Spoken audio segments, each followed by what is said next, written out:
उत्तर प्रदेश के एक छोटे से गांव की यह कहानी है। इस गांव में लड़की का जन्म किसी अभिशाप से कम नहीं माना जाता। यह गांव ज्यादा बड़ा नहीं है। ज्यादातर लोग चौधरी अजमेर सिंह के भट्टे पर मजदूरी करके अपना पेट पालते हैं। उसी भट्टे पर धनवा नाम का एक आदमी भी काम करता है। उम्र लगभग 45 साल, अविवाहित और अकेला। शादी की उम्मीद उसने बहुत पहले ही छोड़ दी थी। उसे यकीन था कि वह उम्र भर कुंवारा ही रहेगा, लेकिन एक दिन गांव का पुजारी उसके लिए एक लड़की खोज लाता है। उस लड़की का नाम है भवरी।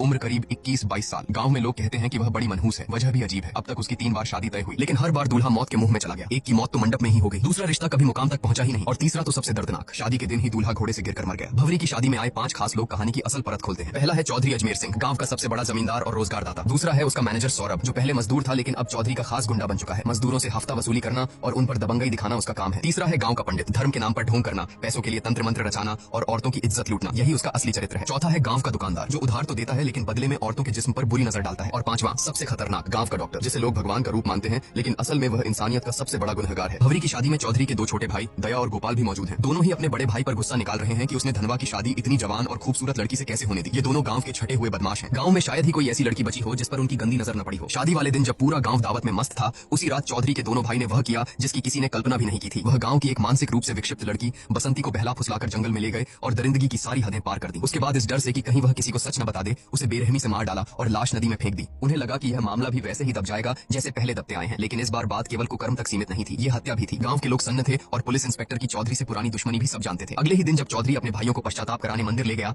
तभी इंस्पेक्टर ने वहां धावा बोल दिया। पूरे गांव के सामने उसने चौधरी के भाइयों को पकड़ लिया और जब चौधरी बीच बचाव करने आया तो इंस्पेक्टर ने गुस्से में उसके गाल पर ऐसा थप्पड़ जड़ा कि पूरा मंदिर गूंज उठा। इंस्पेक्टर ने गरजते हुए कहा, औकात है तो करा लेना अपने भाइयों की जमानत, लेकिन इस बार कानून की पकड़ से कोई नहीं बचेगा। भले ही उसके पास सीधे सबूत न थे, मगर उसे यकीन था कि डीएनए टेस्ट सच को उजागर कर देगा। थाने पहुंचने पर दोनों भाइयों की ऐसी खातिरदारी की गई कि आखिरकार उन्होंने सब कुछ कबूल कर लिया। चौधरी ने शहर के वकील से सलाह ली, लेकिन वकील ने साफ कह दिया कि मामला बहुत पेचीदा है, जमानत मुश्किल ही नहीं नामुमकिन है। हाँ, सेटिंग की जाए तो रास्ता निकाला जा सकता है, लेकिन इसके लिए मोटी रकम चाहिए। चौधरी के पास उस वक्त पैसे नहीं थे। तभी गांव का पंडित उसकी मदद के लिए आया और बोला, चिंता मत करो चौधरी, मजदूरों की मजदूरी से पैसे काट लो। 300 मजदूर हैं, हर किसी की आधी मजदूरी रोक लो, देखते देखते रकम पूरी हो जाएगी। और हुआ भी वही, मजदूरों की आधी मजदूरी काट ली गई। मजबूरी में मजदूर काम छोड़कर भी नहीं जा सकते थे, क्योंकि आसपास दूसरा कोई भट्टा ही नहीं था। जो विरोध करता उसे धमकियां मिलती या उसकी कुंडली दिखाकर डराया जाता। गरीब मजदूरों की हालत बद से बदतर हो गई। बुधवार नाम का मजदूर अपने बीमार बेटे की दवा तक नहीं खरीद सका। आखिर उसकी पत्नी मालती को बेटे के इलाज के लिए गांव के डॉक्टर के साथ सोना पड़ा। अगले दिन धनवा खुद अपनी बकाया मजदूरी मांगने चौधरी के पास गया। चौधरी ने बेहयाई से कहा, पैसे चाहिए तो अपनी औरत को भेज दे मेरे पास, मजदूरी पूरी मिल जाएगी। यह सुनकर धनवा भड़क उठा। उसने पलटकर कहा, ठीक है चौधरी, मैं 7 दिन की मजदूरी छोड़ देता हूँ, तुम अपनी बीवी को मेरे पास भेज दो। चौधरी इस जवाब से आग बबूला हो गया। उसने अपने लठैतों से मिलकर धनवा को बुरी तरह पिटवाया। हालांकि वह बच तो गया, लेकिन बुरी तरह घायल हो गया। डॉक्टर ने पट्टियां तो कर दी, पर जांच के बहाने उससे भी वसूली की फिराक में था। घर में खाने तक के लाले पड़ गए। तभी बुधवार की पत्नी स्कूल जाने वाली बच्ची को लेकर पंडित के पास पहुंची। पंडित ने कहा, इसका इलाज पूजा पाठ से होगा, रात को अकेले मंदिर आना होगा, और वह भी सिर्फ एक वस्त्र में। जब उसने यह बात अपने पति को बताई तो उसने गुस्से में कहा, अगर पूजा से बीमारी ठीक होती तो दुनिया में डॉक्टरों की जरूरत ही न पड़ती। पंडित के मन में क्या गंदगी पल रही है, मैं सब समझता हूँ। इस ढकोसले में मत पड़ना, बच्चा अपने आप ठीक हो जाएगा। उस रात पुजारी देर तक मंदिर में इंतजार करता रहा। गांव के लाला ने यह देखकर पंडित का मजाक उड़ाया। पंडित तिलमिला उठा। यह सुनकर डॉक्टर ने ठंडी सांस भरते हुए कहा, चिंता मत करो, अब देखना मैं क्या करता हूँ। अगले दिन डॉक्टर ने चौधरी की मदद से पंचायत बुलाई। पूरे गांव के सामने उसने हाथ में एक मेडिकल रिपोर्ट लहराई और बोला, गांव में महामारी फैलने वाली है और इस बीमारी का कारण है धनवा। लोग सन्न रह गए। बीमारी का नाम किसी ने सुना नहीं था, लेकिन रिपोर्ट देखकर सभी डर गए। गांव अनपढ़ और अंधविश्वासी था, इसलिए डॉक्टर और चौधरी का झूठ आसानी से सच मान लिया गया। भीड़ में खुसुर पुसुर होने लगी। नतीजा यही निकला कि धनवा को गांव से बाहर निकाल दिया गया। बेचारा धनवा गांव के बाहर एक टूटी फूटी झोपड़ी बनाकर रहने लगा। उसने भवरी को भी खुद से दूर कर दिया ताकि उसे भी ये बीमारी न लग जाए। भवरी अकेली पड़ गई। गांव में अब उसके लिए जीना और भी मुश्किल हो गया। काम की तलाश में उसने चौधरी के भट्टे का रुख किया, लेकिन वहां उसकी जिंदगी नरक से भी बदतर थी। मजदूरों और लठैतों की नजरें उसके जिस्म पर गिद्ध की तरह टिकी रहती। इसी दौरान मुंबई से एक जवान लड़का गांव आया। वह मजदूरों की हालत पर डॉक्यूमेंट्री बना रहा था। उसकी देखभाल का जिम्मा भवरी को दिया गया। खाना पकाना, सफाई करना। शूटिंग पूरी होने के दिन मूसलाधार बारिश हो रही थी। लड़के को छोड़ने जाते वक्त रास्ते में दोनों भीग गए और अंधेरे में एक दूसरे से लिपट गए। भवरी को लगा कि यह पल किसी ने नहीं देखा,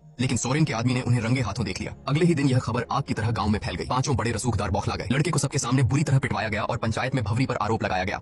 तमाशा देखने वालों में धनवा भी शामिल था। वह भवरी पर टूट पड़ा और बोला, तूने मुझे धोखा दिया है, अब हमारा कोई रिश्ता नहीं। अब भवरी पूरी तरह अकेली हो गई, न पति का सहारा न गांव का। दिन रात अपमान झेलने के बाद उसने वही रास्ता चुना जो गांव उसके सामने धकेल रहा था। उसने चौधरी और उसके चमचों को संदेश भेजा, अब मैं वही करूंगी जो तुम चाहते हो, लेकिन मेरी कीमत बाकी औरतों से 7 गुना होगी। पहले तो सबने इसे अनसुना किया, मगर रात गहराते ही 5 रसूखदार बारी बारी से उसके घर पहुंच गए। बोली लगनी शुरू हुई। आखिरकार सबसे मोटी रकम लेकर एक ने भवरी का यह धंधा शुरू किया और यहीं से गांव की हवस की भूखी भीड़ टूट पड़ी। भवरी अब गांव की लानत नहीं, गांव की सबसे महंगी औरत बन चुकी थी। डॉक्टर से लेकर पुजारी तक, चौधरी से लेकर मजदूरों तक, हर कोई उसके जिस्म का सौदा करने लगा। जो औरत अपने अधिकार के लिए लड़ सकती थी, वही अब पूरे गांव की हवस का खिलौना बन गई। अब गांव में यह सब आम सी बात हो गई थी। भवरी की इज्जत बिक चुकी थी और कोई रोकने टोकने वाला नहीं था। उधर चौधरी अपने भाइयों की जमानत के लिए वकील के पीछे भाग दौड़ कर रहा था, लेकिन किस्मत को कुछ और ही मंजूर था। पैसे देने के बावजूद तभी जज का तबादला हो गया और चौधरी का पैसा डूब गया। वकील ने नया उपाय सुझाया, बसंती की दादी से समझौता करा लो, केस वापस ले लेगी। चौधरी भारी मन से दादी के पास पहुंचा, मगर वहां उसे ऐसा सच सुनने को मिला जिसने उसकी रूह तक हिला दी। दादी ने कहा, बसंती तेरी ही बेटी थी। चौधरी का दिल धक से रह गया। असल में सालों पहले उसका एक अवैध रिश्ता था और उसी से बसंती पैदा हुई थी। वह भले ही दिमागी तौर पर कमजोर थी, लेकिन खून तो चौधरी का ही था। यह सच्चाई जानकर चौधरी भीतर से टूट गया। गहरी खामोशी और तनाव ने उसकी आत्मा को ही घेर लिया। वह किसी से बात नहीं करता, हर वक्त गुमसुम बैठा रहता और आखिरकार मानसिक दबाव से उसकी मौत हो गई। किसी को समझ ही नहीं आया कि चौधरी जैसे ताकतवर आदमी का अंत ऐसे कैसे हो गया। लेकिन चौधरी की मौत के बाद भी गांव की गंदगी बंद नहीं हुई। इसी बीच डॉक्टर की बेटी भी बीमार पड़ गई। गुपचुप इलाज कराने पर पता चला कि उसे एड्स हो गया है। गुस्से में डॉक्टर उसे मारता पीटता रहा और पूछता रहा कि किससे मुंह काला किया। लड़की ने बताया कि उसका अफेयर डॉक्टर के असिस्टेंट मनु से था। जब मनु की पिटाई हुई तो उसने कबूल किया कि वह भवरी के पास भी जाता था। यह नाम सुनते ही डॉक्टर का चेहरा जर्द पड़ गया। उसे याद आया कि वह भी भवरी के पास कई बार जा चुका है, यानी कि भवरी अब मौत की वजह बन चुकी थी। धीरे धीरे पूरे गांव में मौतों का सिलसिला शुरू हो गया। औरतें हो या मर्द, सबकी हालत बिगड़ने लगी। जब मीडिया तक यह खबर पहुंची कि गांव में महामारी फैल रही है, तब 100 से ज्यादा शवों की जांच की गई। रिपोर्ट सामने आई तो एड्स का पता चला। गांव में हाहाकार मच गया। अब लोग किसे दोष दें? सबकी उंगलियां धनवा की तरफ उठी, क्योंकि वही था जिसे सालों पहले एड्स की बीमारी हुई थी। गुस्साए गांव वाले उसे पीट पीट कर थाने ले गए, लेकिन जब उसका खून टेस्ट हुआ तो सच्चाई सबके सामने आई। धनवा को कभी बीमारी थी ही नहीं। असल में डॉक्टर ने पंचायत में झूठी रिपोर्ट दिखाई थी। असली बीमारी भवरी तक पहुंची थी उस मुंबई वाले लड़के से जो डॉक्यूमेंट्री शूट करने आया था। वहीं से यह जहर पूरे गांव में फैल गया। अब गांव वालों का गुस्सा फट पड़ा। सच्चाई जानकर उन्होंने डॉक्टर, लाला, पंडित और सोरेन को घेर लिया। पुलिस ने भी आंखें मूंद लीं और उस दिन पूरा गांव भेड़ियों की तरह उन पर टूट पड़ा। उन्हें इतना मारा गया कि वहीं तड़प तड़प कर उनकी मौत हो गई। उधर धनवा को जब यह पता चला कि भवरी भी उसी बीमारी की चपेट में है